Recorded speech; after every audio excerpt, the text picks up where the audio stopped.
Hey everybody, welcome to Longbox Legends. This is a very special episode. We are going to be talking about Life is Strange, all 5 episodes. This is going to be like a review / discussion. I'm a huge fan of the game. I cannot wait. What's going on here? Oh, Preston. You thought your first solo video would be Life is Strange, but it's actually JoJo!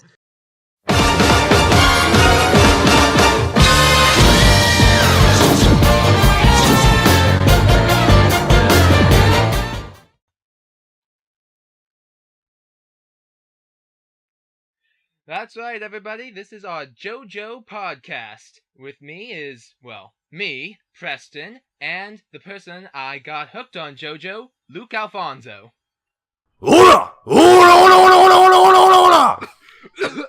I'm so sorry. Anyway, yeah. I'm so sorry. Yeah, but hey, this is JoJo. The reason we wanted to do this is because one day Preston told me, "Hey, Luke, JoJo's Bizarre Adventure's kind of cool. Would you maybe want to try it out?" And I said, "I don't know. Does it got all those wiggly boobs and butts all over the place like usual animes?" And he's like, No. You'll enjoy this." And I watched it. I know Luke, And so I knew he'd like this. Yeah, we're OG writers, but so I watched it, and I fucking love JoJo's Bizarre Adventure. It's just weird enough, and it's just macho enough that it got my interest. And so I basically watched all the way up to Stardust Crusaders, and Preston and I are here to talk about JoJo and the entirety of the anime series up to its point now, in preparation or, concurrent with Diamond is Unbreakable, which is coming out in April, which hopefully this goes up by then. And if not, I jinxed us in this actual video, and you can pinpoint exactly when I did. So there you go. It's May 11th. Luke said we'd be up before April. Let that be known. I'm not very good with time management, but hopefully that changes. Anyway, we're probably going to go ahead and just kick it off right away, starting with, I think, what can universally be called the least good, because saying the worst is kind of doing it a disservice. I'd say weakest, more likely. Yeah, weakest would probably be the best thing. But, so that is Phantom Blood.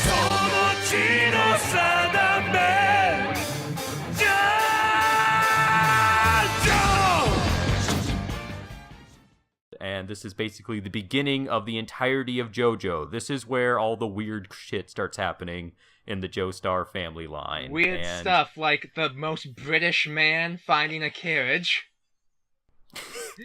Yeah. Oi, what down game that you Yes, Luke made the English mistake. dub is not very good. Yeah, that was your fault choosing the English dub. I went straight for Japanese. That was very much my fault. Yeah, and I gotta admit, I was a little worried. Like, Phantom Blood, I think, is the weakest. So I was afraid, he's not gonna watch the rest of it just because of this. Yeah, but there's a little character that makes me watch the rest of it. But we'll get to him when we get to him. But basically, the crux of Phantom Blood starts off with the Joestar family line coming into contact with the Brando family line, and basically they kind of have not a friendship. It's like a one-sided friendship. What's his name? I'm just gonna call him Joe. Joe Joestar likes this really rough kind of bad person, and they hit it off. And he says, "Hey, if I can do anything for you, brah, just let me know. Hit me up on MySpace, and I'll help you out." Yeah. And that pretty much brings us to the big crux of the Phantom Blood story arc, which is basically the son of Joe Joestar, Jonathan, is put into a bitter rivalry with Dio Brando, the best fucking anime character ever. The saving grace for Luke of this show. Yes, and who pretty much that's basically the entirety of Phantom Blood. It's like a huge rivalry between these two. These two sorta adoptive brothers kind of thing. I don't know what their relationship is, but yeah. Yeah, the relationship is very weird, which we'll probably talk about. But yeah, so basically the entirety of Phantom Blood is, as kids, Dio pretty much owned Jonathan as a child. Like, he ruined his entire life. They find a stone mask, which Dio gets the powers of a vampire, because why not? And Jonathan learns a special magic ability called Hamun, and it's essentially a breathing technique that allows him to harness the power of the sun, and they go about this ancient battle between each other. And it pretty much, this is echoed throughout the entirety of JoJo's Bizarre Adventure, but that's basically the entire crux of Phantom Blood. And like we said before, that sounds really cool, but I think it's the weakest because this one, I really don't know if it had a good idea of how to use its time, because it's like, how many episodes is it? It's like 7 episodes. 7 episodes. And that's not really a lot in anime terms, because like fucking Bleach is like 300 and something. And like the point is, we gotta find Dio and stop him from making his vampire army. That doesn't happen until like episode 4, I think. The first 3 are like backstory. Yeah, like that's probably the biggest thing, is that the first 3 episodes are basically setting up the main plot of the show, so that the next 4 episodes are basically fighting Dio and his vampires. The only thing is, after Dio becomes a vampire, he's actually really not seen doing anything major until like the last 2 episodes, and even then, like in the last episode, it's not too much. But so yeah, it's kind of weird with its pacing. It's kind of odd what they have them do when they could just be fighting Dio the whole time. But you know, this was the 80s. Anime had a different way of telling its story.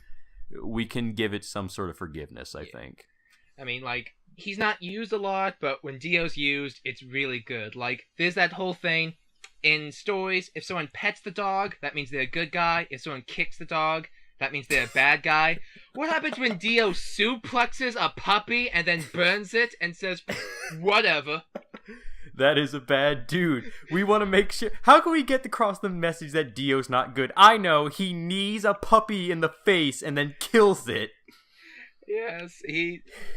It's kind of hard, just like, man, that's messed up, but... Man, that was... It's Dio. Like, you love him anyway later on, and it's like, you...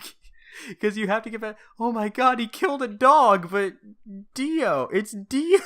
It's me, Dio! What do you expect? It was me! And the worst part is, like, he says that not after killing someone. He says, it's me, Dio, after stealing the first kiss of Jonathan's girlfriend. Why? Yes. Just so we can be, I did it first.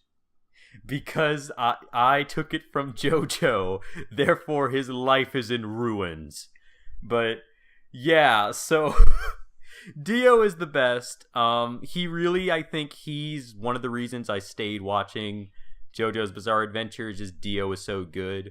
That's not to say Jonathan's not a cool character. It's just when we get to the other JoJos, he's very bland, I think, in comparison. It's just, his whole thing is, I'm a gentleman. I'll be fighting you, but I'll still be proper and polite. I'm the gentleman JoJo. That's his whole shtick. Yeah, and like that shtick itself kind of gets old really fast. Like, I think you said it best. He just inspires people. Yeah, I guess that could be it. Like, I would say it gets to the whole Goku Cell Saga thing, where like Goku's developed all throughout the Saiyan and Frieza saga, and quotation marks around the Frieza saga, but it's kind of like the thing, because when we get to the Cell Saga, Goku, there's not really anything left for him to kind of develop into, so he's like just Goku, like just a good guy, and it's not really as cool seeing him do stuff because he's basically the trump card. And that's kind of what Jonathan was, I think, because he learned stuff, but like he was just the ultimate good person, and I never really felt like he had any growth besides, you know, I gotta fight Dio. He grew because he learned a fighting technique. That's how he grew. That's how he grew. That's the Dragon Ball method of character development. I learned a new skill. And it's really disappointing because his fight with Dio is great, but his final fight was... I wouldn't even call it a final fight. Like, I think there's only so much you can do with a head in a jar, but... I think my problem with it is the same complaint we had about Light in Death Note. It wasn't Dio's fault that he lost. This is very true, actually. It was very much it was a thing of circumstance. That's why Dio lost. If none of that happened, Dio would have won. Although when we get to it, Dio did kind of win. Yeah, we'll get to that way down the line, but needless to say, Luke was sad that Dio died. Yeah, I was very sad. I think Preston can attest that, like, for 3 days after that finale, I was pretty much just sullen on the chat and just I could not perk up because my senpai was dead. But yeah, so there was that. Dio died. In terms of other characters, like, the supporting cast for this one was alright. Speedwagon is always funny, and Zeppeli is actually probably one of my favorite supporting characters. The most anime guy. He's just so funny. When he's walking over the water, that's just fantastic. That was a good call. He's the most anime guy in Phantom Blood. You know, he's got this weird checkered hat, and he's just, like, pouring alcohol, and just like, Zeppelini, you're so cool. Yeah, I want to point out that these guys have, like, the weirdest fashion sense in, like, 18th century Britain. Well, like, the whole point of the JoJo, it's a parody of anime. That's why all the characters, like, doing weird poses, just talking to each other. Yeah, you know what? That's fair. That's definitely fair. I will say Zeppeli, probably one of my favorite characters. I'm very sad that he died as well, but that's really all we can say about Phantom Blood because it's only 7 episodes, and I think Phantom Blood is mostly known as just setting up the other JoJo arcs. There's not much else to say, but Dio dies, he's great. Spoiler alert, Jonathan dies too, but he gets his girlfriend pregnant. Yep, he got a baby in her, so it's all good. Because that well, no, it's not that baby. Never mind, we're going into the next arc. But that baby's baby becomes one of my, I think both of our favorites, JoJo, right? I think so. Yeah, Joseph Joestar. It's very confusing, this entire... Oh, wait a minute, he was named Joe. Damn it. Yes. I called the... Whatever, he's Joe the Second. Anyway, moving on, we get into probably Preston and I's favorite arc from all of JoJo, Battle Tendency.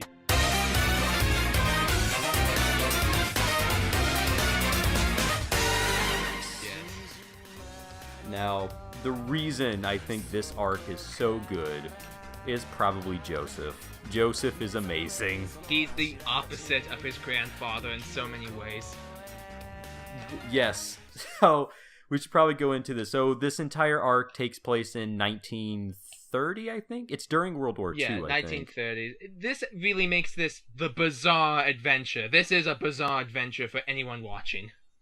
Yeah, like Phantom Blood was, it was there. It was kind of like a gothic horror, but Battle Tendency is when it gets really, really weird and crazy, and that's probably why I love it so much. Exactly, because instead of vampires, we get to meet the makers of the stone masks, the Pillar Men.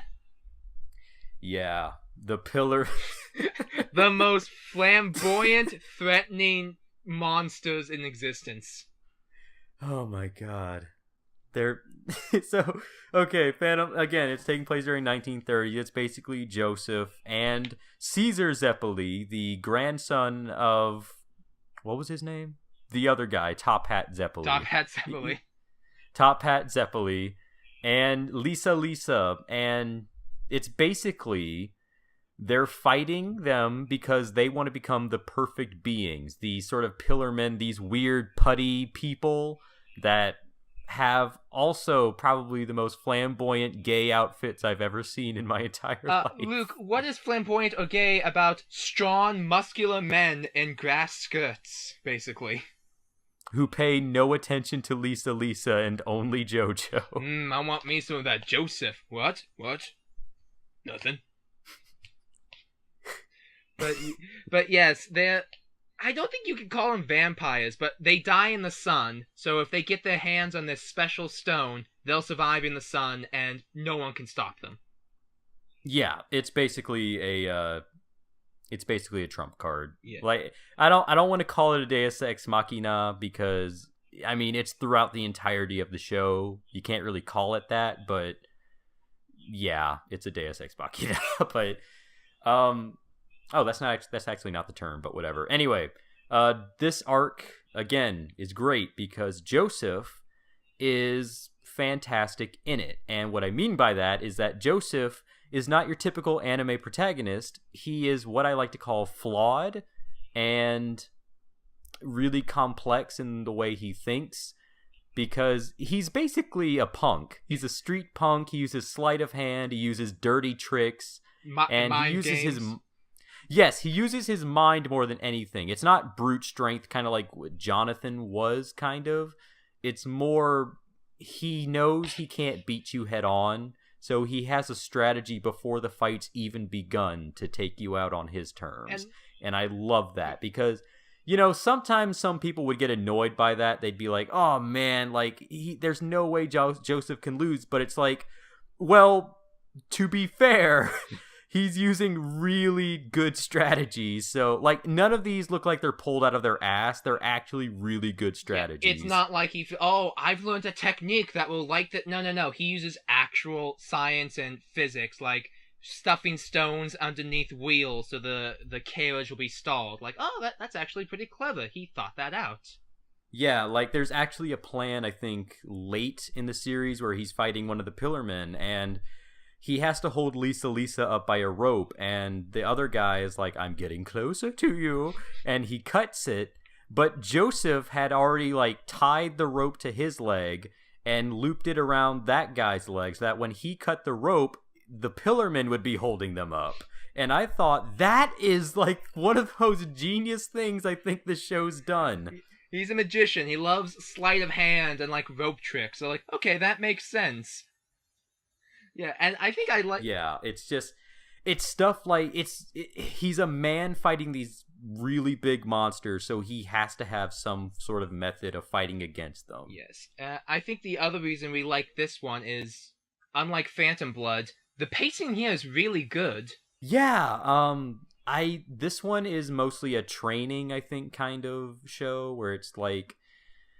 The majority of it, I think, is Joseph trying to get stronger to fight the Pillarmen, and you might think that gets boring, but I usually like that personally. One of my favorite arcs from just Dragon Ball in general is when Goku and Krillin are training with Master Roshi, just because I love seeing them like do all this stuff, getting stronger and everything, like getting stronger on their own terms, not stuff that's off screen. So seeing Caesar and Joseph go through all these trials and kind of get stronger on their own was really cool to see, because when we get to the aftermath, when we get to like the big fight with the Pillarmen, it feels warranted. It doesn't feel like, oh, Joseph just learned a new skill. No, we saw Joseph grow, we saw him get stronger, so now he's actually a threat to these Pillarmen. Yeah, he worked for it. And like, it's cool that it's just the Pillarmen enemies, so we get to see Joseph fight them before and after. Like, okay, he's grown. Yeah, and like I think even Wamu, one of the Pillarmen, is like, I'm so glad I got to see you grow. And it's like, yeah, I am really glad we got to see him grow. Not a lot of things do that. I personally like Joseph just because he's fighting these giant monsters, but he wants to play tag with them or do his stupid little clacker magic trick for them. His stupid fucking clackers. I've been working on the railroad. Joseph, these guys will kill you. Yeah, no, that's great. But I love Caesar in this. And I think one of my biggest complaints with Battle Tendency, because I love Battle Tendency, but I think one of the biggest complaints is that more so in this, the supporting characters feel pretty useless unless Joseph is around, because... like, it's not really overt, but this arc kind of suffers from that whole, if Joseph's not around, there's no hope of winning. There's Smokey Brown, or Smokey Brown will say. What great help Smokey brought. All the exposition I wouldn't have gotten without Smokey. The story wouldn't be the same. No, it'd be the same. He's there in the beginning and he shows up at the end. Yeah, like, I literally forgot Smokey was the thing. You'd forget he's in the show if he wasn't in the intro screaming, because that's all he does, like, oh no, Joseph, what are we going to do now?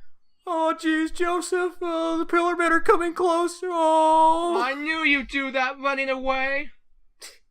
That's actually probably one of Joseph's best thing when he runs away.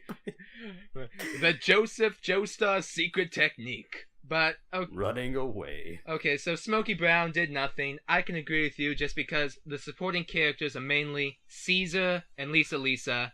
Caesar's great. He has an emotional story and a death scene that I didn't expect from this kind of anime. Like, it's not played up for laughs or over-dramatization. No, they feel bad Caesar's dead. Yeah, because, like, one of my biggest complaints with animes in general was, and it's probably one of the reasons I don't really watch them a lot, is, when the character dies, it comes to the point where people will over-exclaim, like, oh, he's dead, oh no, and, like, tears will come up, and then they'll just move on. Like, they'll just forget about it. This was apparent, I think, in Dragon Ball Z, when fucking Vegeta dies. Which or time? Anyone that's true. The Frieza saga, I think, because they just bury him and then they just move on. But... And they just spend 10 minutes just going Vegeta, and like looking sad. Yeah, like I know what you mean. Like these guys, they don't stay too long, but it's not rushed over. They like Caesar, no, and you said it. You felt bad when he said Caesar's name over and over again.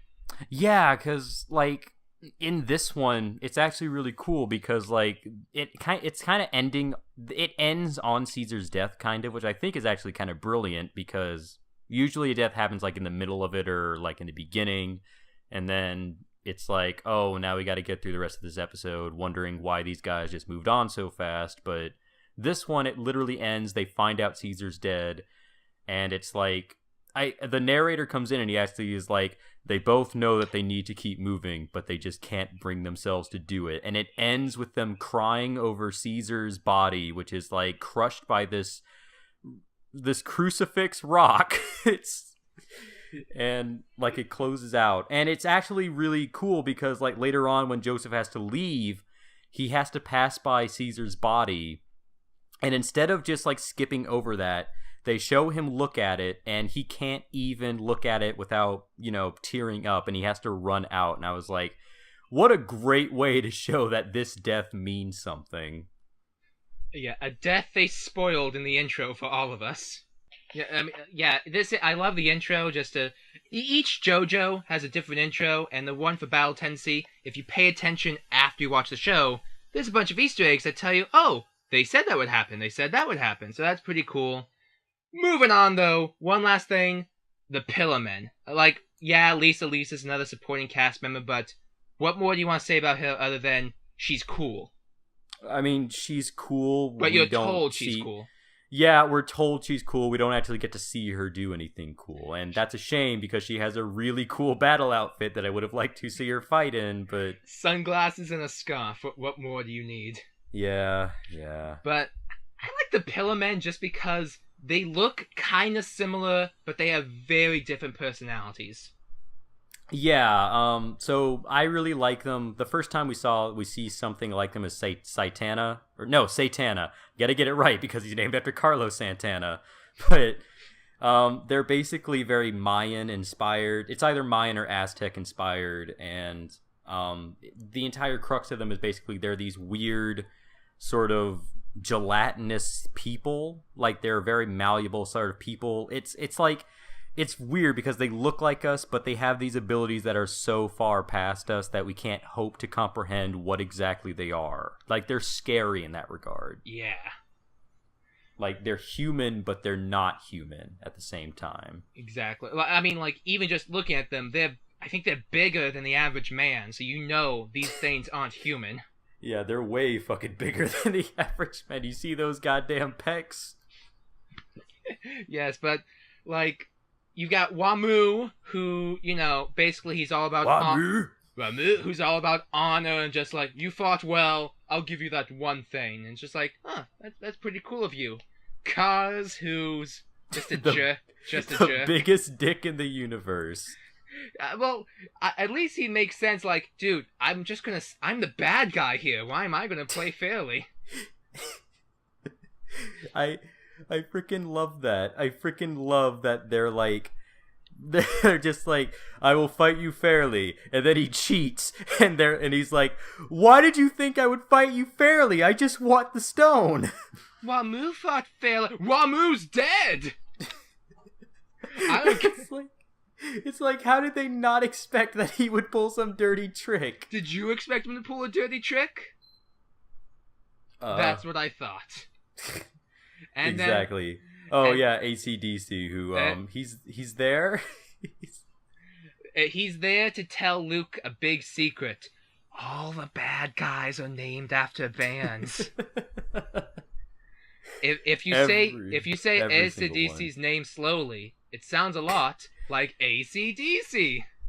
I'm really upset that I didn't put two and two together, because I was just listening and I was like, why is he called AC/DC? That's kind of weird. And then I freaking heard like some of the stand names later on when we get to it, and I was like, oh god damn it, all the villains are named after bands.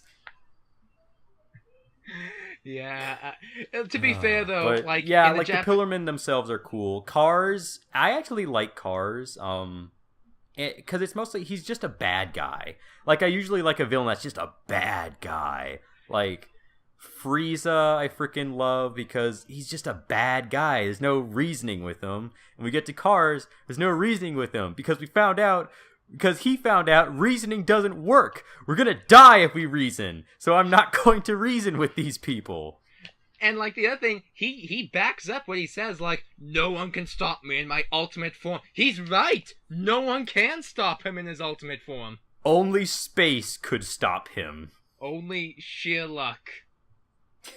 That's right! That's actually the one time I think where luck is actually funny in that it saved the day. Because it was funny because Joseph had no plan. So it was basically Mother Earth had to kill Cars. Well, he sort of had a plan, like, let's dump him in a volcano, and he'll explode, and we're done. We're done. But no. And Cars is like, fuck your volcano. I'll take your hand. What are you gonna do now? So I have a suit made out of rocks. And bubbles! And bubbles. So Cars gets blasted off into space yet again. And Joseph gets married to... forgot her name.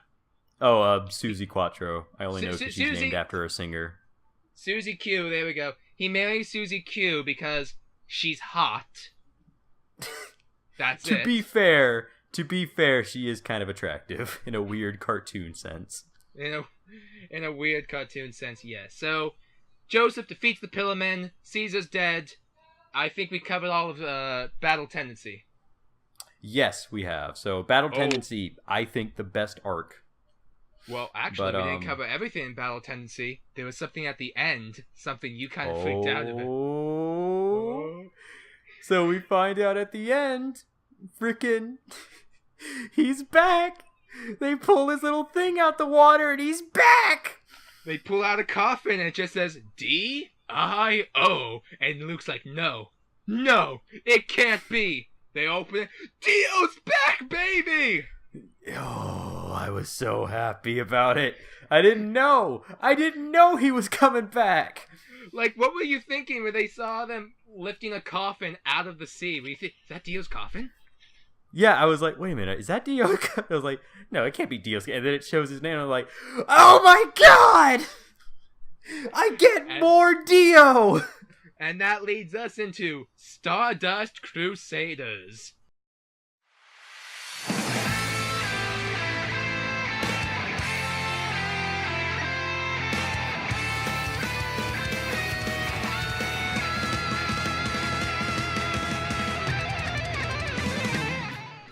Now, this is actually interesting because I think this, more than anything, is considered by everybody to be the best JoJo arc.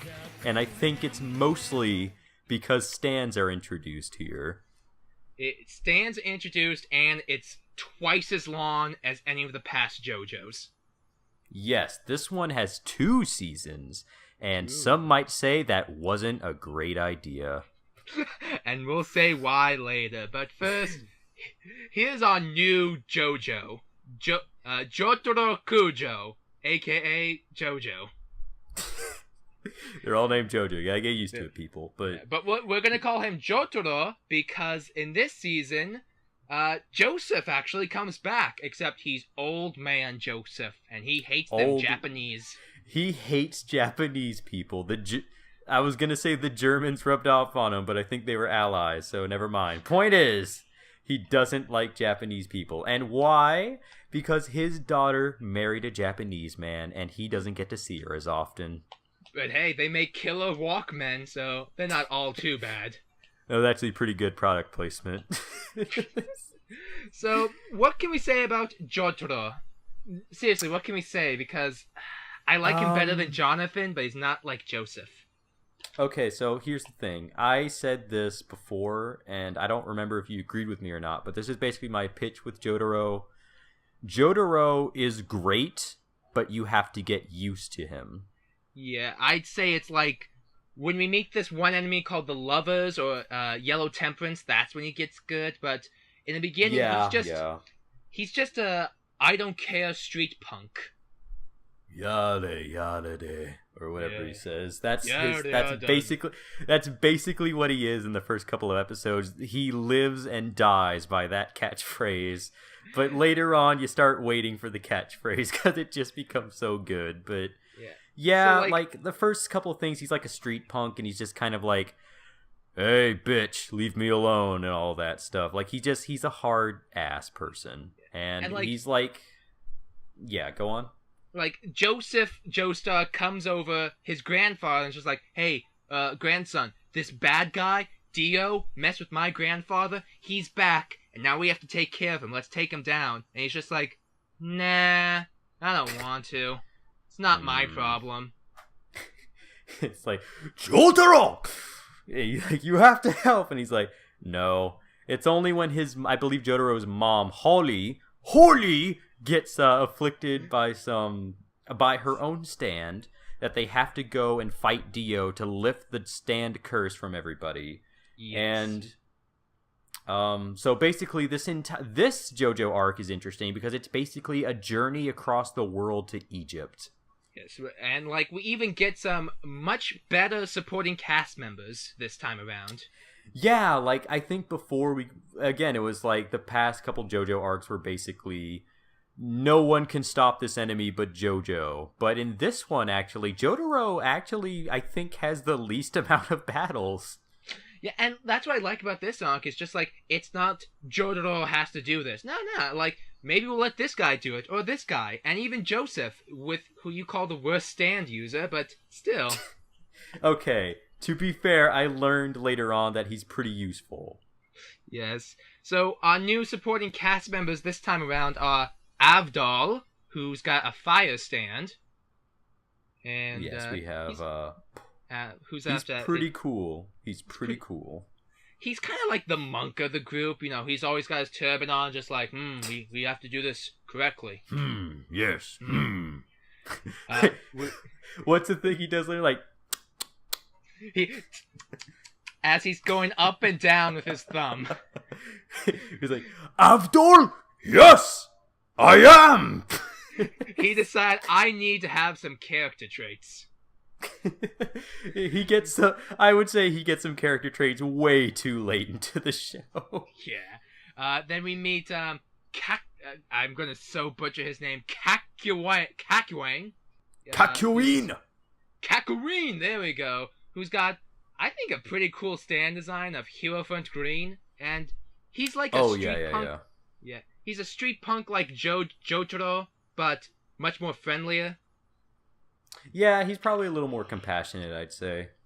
Yes, and finally we have Polnareff, who's just like, I love Polnareff, just because I see so much. Yeah. Like, I don't know about you, I like Polnareff just because I see me in him. Like, he wants to have a clean bathroom, a nice hotel room, just like, yeah, I need to have a clean bathroom too. Like, I can understand, I can relate to Polnareff, kind of. Like, I like to point out that all the worst stuff happens to Polnareff in Oh. this show. Oh yeah, from licking the inside of a toilet to poor Polnareff. Yeah, I think I would even go so far as to say this could have been called Polnareff's Bizarre Adventure, and it would have been just as apt, if not more so. You're right, because he goes on this journey from being a bad guy to avenging his sister's death he does so much. Yeah, it's like, look, I mean, we're probably gonna gush on Polnareff way too much, but I mean, it's because it's Polnareff. He's probably the best character in this whole show. Second best, of course, to my senpai, but... Yes, so, like Luke said, the whole point of this show is we are in Japan, and we have to get to Egypt, because that's where Dio is. We can't use planes, so it's like planes, trains, and automobiles type of thing. Any form of travel, they gotta use it and get to Egypt. Yeah, so... This one is different because like the first season is them getting to Egypt, and then the second season is them in Egypt but trying to find Dio. So I guess it would be more apt to say that the first season is a journey and the second one still kind of is, but it's more like a search and destroy, I guess. It's kind of like they're in Egypt, but now we gotta get to Cairo, which is like farther from where we are. Yeah, it's true. But I think I would say I like the first season a lot more, and this is mostly, again, because they're traveling across the world, and they're getting into all kinds of crazy adventures and battling all kinds of stand users on their way over there. Yeah. And I would say the first season has way better stand users than the second season, which is weird, because the second season stand users are supposed to be more powerful, but they're pretty fucking useless. So, if anyone's confused, a stand is kind of like an extension of yourself. Just think like a super-powered bodyguard. So we get all these cool stand fights in the beginning of the season, because I don't think they can go a day without finding a stand user in this series.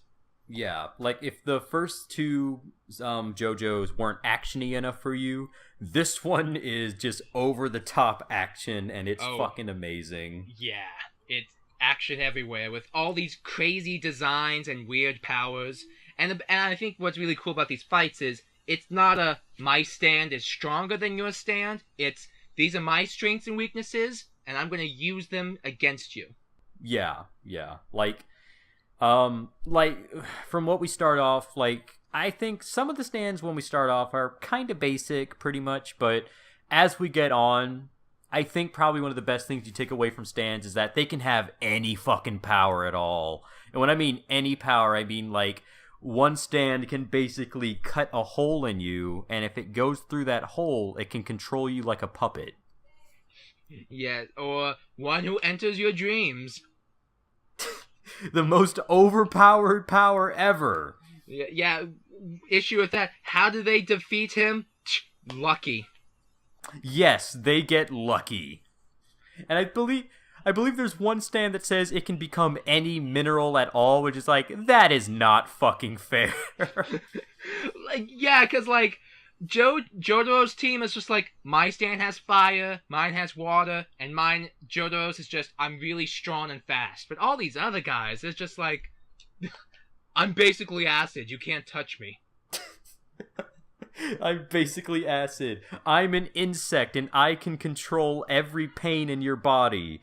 Or I can steal your soul if I beat you or if you admit defeat. Yes. If you lose at Mario Kart to me, I get your soul. Select your car! That's not English at all. Yeah, so we go on this epic journey.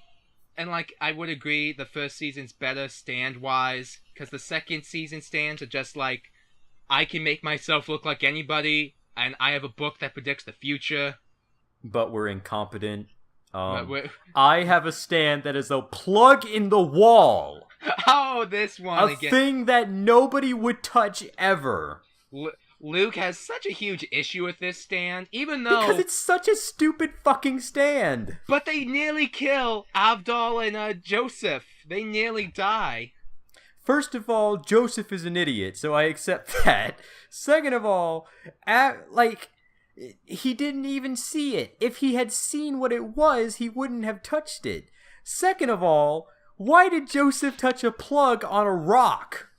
Would you not be curious if you're in the middle of a desert and there's just a plug? Like, what? I wouldn't touch the fucking plug because I've been trained by my parents to not touch something that can electrocute you. But it's in the rock. Who says it's electrocuted? Anyway, that's the dumbest fucking stand ever. But hey, besides bad guys, we get a new Stardust Crusaders member. Oh god, that's true. Oh, everybody get Iggy. Now, Iggy has one of the most powerful stands. Is he like a super buff guy or a con artist? True. No, he's a dog. He's not just any dog, though. He's a terrible dog. He's a dog that doesn't care about anything. See, I thought Luke would really like Iggy just because he has a dog, but I guess that just makes him more critical of dogs on TV. I'm more critical of dogs that aren't good dogs like my dog, and this dog is not a good dog. Well, I can agree with Luke on that just because Iggy's whole thing is, I don't want to be here, and I'd rather save my life than yours. Yeah, his first fucking appearance, he tries to sacrifice Jotaro. Rather than fight the bad guy, she's like, you want Jotaro? Here he is. Just let me eat my coffee gum. It's like, this is bullshit. You could just fucking beat the dude with them. But no, you choose not to. And if that weren't any worse, he doesn't really do anything until his solo episode. Yeah, when he fights Dio's pet eagle, Pet Shop. Dio's pet bird, who controls ice. He fights a bird. Yeah, so after a whole bunch of stand fights, we finally come to it. We get to Dio's mansion. And, I don't know what to say except, screw Vanilla Ice. God damn it. Yeah, I mean, what else are you supposed to say about this? Like, even before we even get to Dio, we lose 2 of our Stardust Crusaders in a very emotional episode, I'd have to say. Yeah, it really is, because, okay, so we should probably clarify this. The episode ends with Polnareff basically thinking, well, I guess life is just unfair, and I have no way to save myself. And we think that Polnareff dies, as he gives, like, a see you later, kid, to Iggy, and, like, even Iggy's crying at this point. Yeah. So, and then the next episode starts off where it's like, Polnareff's alive, but, oh no, Iggy died! Iggy sacrificed his life for Polnareff. And then Polnareff looks out the window, and he sees the spirit of Avdol and Iggy go off into heaven. Yeah, we forgot to mention Avdol died too, but yeah. Abdul died twice, technically. Sure. For the first time, it was just a skin of his teeth. This time, oh no, he really died. And to be perfectly honest, I was really expecting him to, because Vanilla Ice's stand is I come from another dimension kind of thing, I think. And so when they cut off his arms, I really expected Avdol to show up just without his arms. But no, he died. Yeah, he just straight up died. He died carrying Iggy to the gates of heaven and giving Polnareff just like a thumbs up.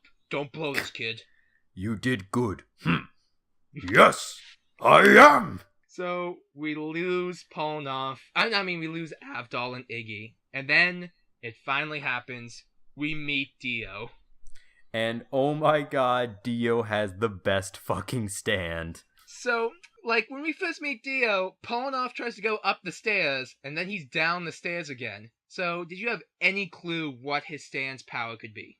So, like, when that happened, I was starting to wonder, so does Dio just, like, mess with people's minds or something? Like, does he just control reality? Like, I was just as confused as everybody else. It was only until, I think, the fight with, the fight later on that I kind of figured it out. But for, like, the majority of Dio's appearance, I had no idea what his stand was doing. I was just like, so does Dio just have the power to control reality? Because if so, that's incredibly unfair, and I don't see how they can beat him. Yeah, I mean, because that's the only thing you could think of, is like, because he moves from one place to the other, and so it's like, oh, can he teleport? Well, no, nothing was moved, and just like, it happened in less than a millisecond. It's impossible. So like the entire thing is like, what the hell is Dio's power? Because like if they don't know, how can they fight him? And sadly, again, another heart-crushing moment when Kakyoin gives his life to tell everybody what Dio's power is. Yeah, and he has a good plan. I'm going to shoot you from every direction possible. You can't even dodge it.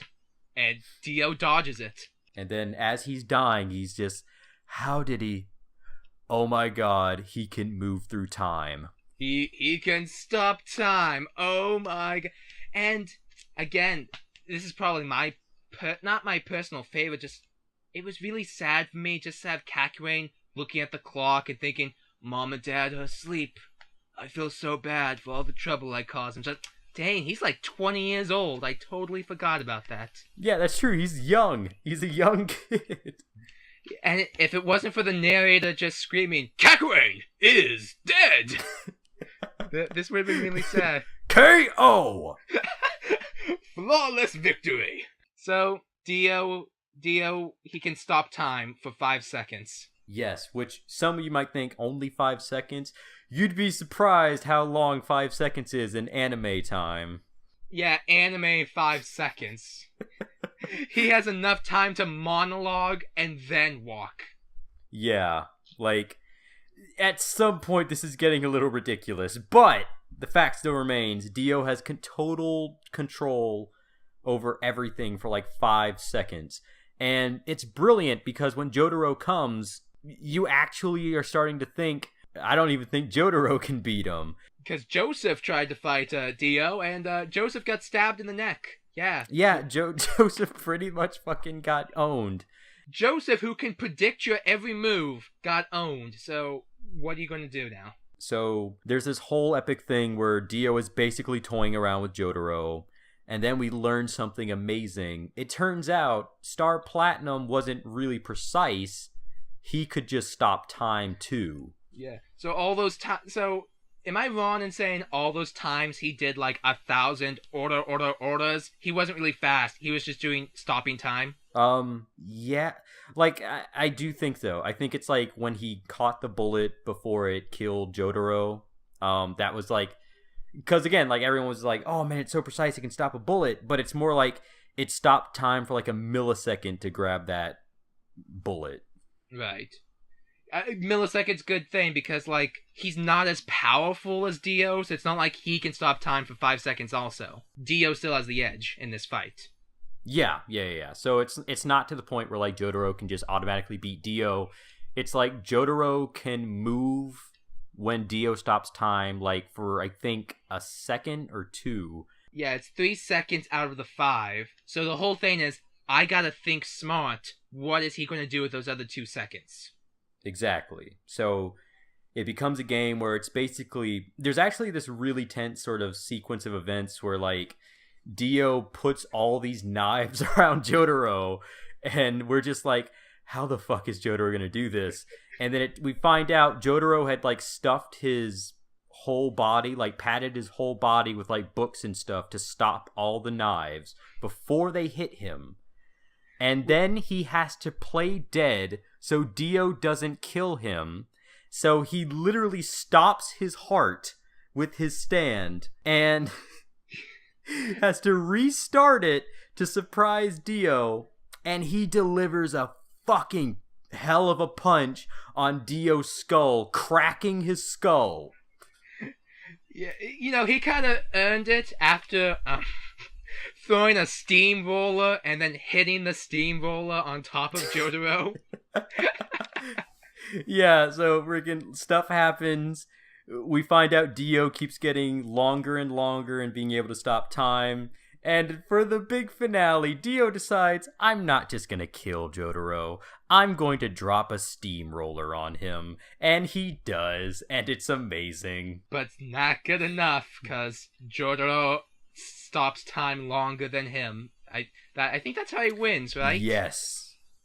I think it's like Dio stopped it, and since Jotaro can kind of move in that time, he stopped it too. So it's like, okay, so here's how it goes. Dio, I think at that point, was able to stop time for like 11 seconds, right? It was like 7 or 9 or something. So he stops it. Jotaro waits a bit. he moves and then he stops time. And when Dio's like 2 seconds run out, Jotaro has like 5 seconds to kill him. And he fucking kills him. Yeah, he kills him, and just to double make sure, let's wait till the sun comes up and burn his body. Yeah. Something again. No one else ever did. No one else thought of. The sun. Let's wait until the sun comes up. But before we kill him, we use his blood to bring back Joseph. And was I the only one thinking like, no, this is a bad idea? No, I was like, no, do not do this. This isn't a good idea. And what happens? He comes back like, thank you, Jotaro. I live again! And Jotaro was about to fucking punch this old man's head off. He's like, wait, I was just joking. Well, like, he just, no, I was joking. She's like, yeah, that sounds like Joseph. I come back from the dead. I'm gonna punk my grandson. Oh, that Joseph was like, I just went through hell and back, granddad. How do I know you're my grandfather? I collect comic books. Like, yeah, that's Joseph. That sounds like him. That sounds like Joseph. But so the show basically ends. They killed Dio. Dio is actually dead this time. There's no coming back from that. I think.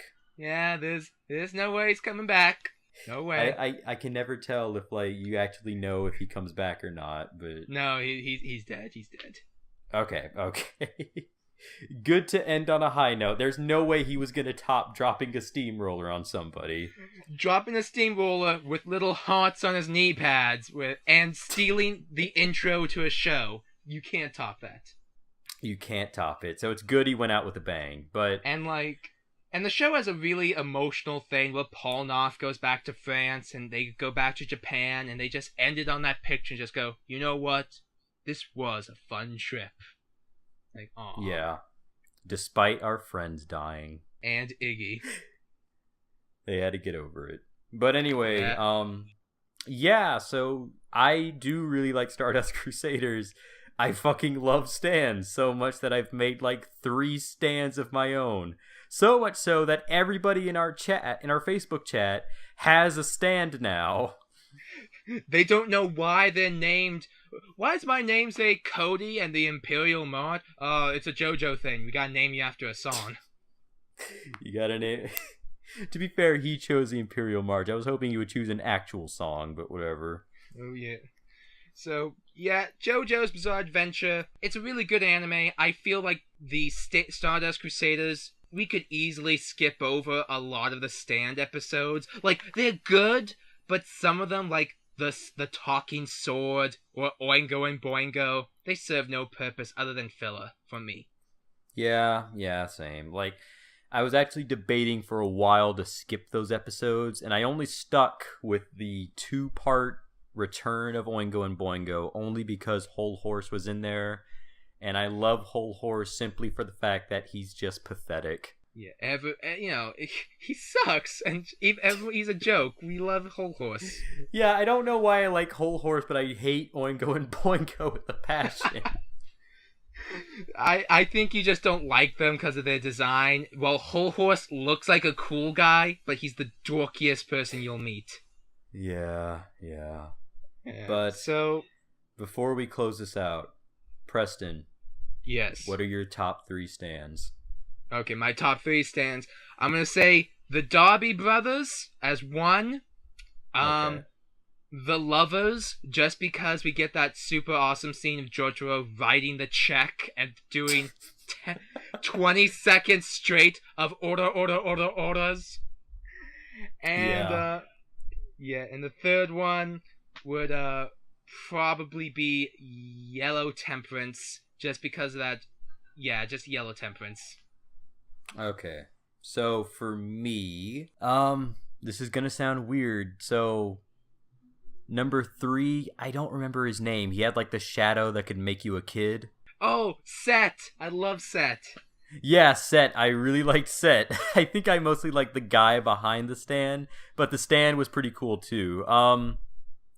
I really liked the Hangman. I love that fucking design, and that power is so fucking cool. And Number 1, of course, the World! The most overpowered stand in the world. I like it because I love the design, and I showed it to Jay, and Jay's response was, it looks like a block of cheese that decided to become a man. That sounds something like Jay would say. And, like, he was kind of impressed by a lot of the stands, and, like, I like, whoa, these are some weird designs. I flippin' love it. I like that we got Jay into it, that I basically started naming off his stand, and he was like, wait a minute, you can name it like Buffalo Soldier and stuff? I'm like, yeah. He's like, that's good. I like that a lot. And then he was just like, can my stand be like a multi-armed bear with like, that's purple, and like, if you look at it, it just causes hallucinations? And I'm like, yes, that's a legitimate power in design. And he's like, good, that's what I want. I'm not going to be surprised if that shows up in Diamond is Unbreakable. Dude, I saw a plane as a stand. I'm assuming we saw a boat as a stand. You know, that's how I can get with the boat and the monkey stand, but a plane? There's a plane stand? Hey, guess what it's called? It's called Aerosmith. Oh my god. I'm going to Diamond. Go. I'm going to Diamond is Unbreakable blind. I saw the trailer. I don't know what to think of Josuke. He seems like a 90s kid. Yeah, he seems like a 90s kid, which I think is actually kind of cool. I looked up his pose. I think he has the best pose so far. Like, I like his stand, Crazy Diamond. It's got a cool design and seems like to have a cool power. But yeah, I'm looking forward to Diamond is Unbreakable. But for the meantime, Battle Tendency is still number 1 for me. Yeah, same here. It's actually kind of funny that this is one of the few times Preston and I agree on something, and it's Battle Tendency is the best arc. Yeah, JoJo solves problems. Yeah, whatever. Yeah, JoJo. Whatever. JoJo brings people together. But anyway, guys, thank you for listening to our JoJo's Bizarre Adventure discussion and basic overview of the entire show so far. Hopefully we can come back next time for Diamond is Unbreakable and basically do a whole thing on that. But Preston, I think there's only one way to close this out. Sono Chino Sadame JoJo!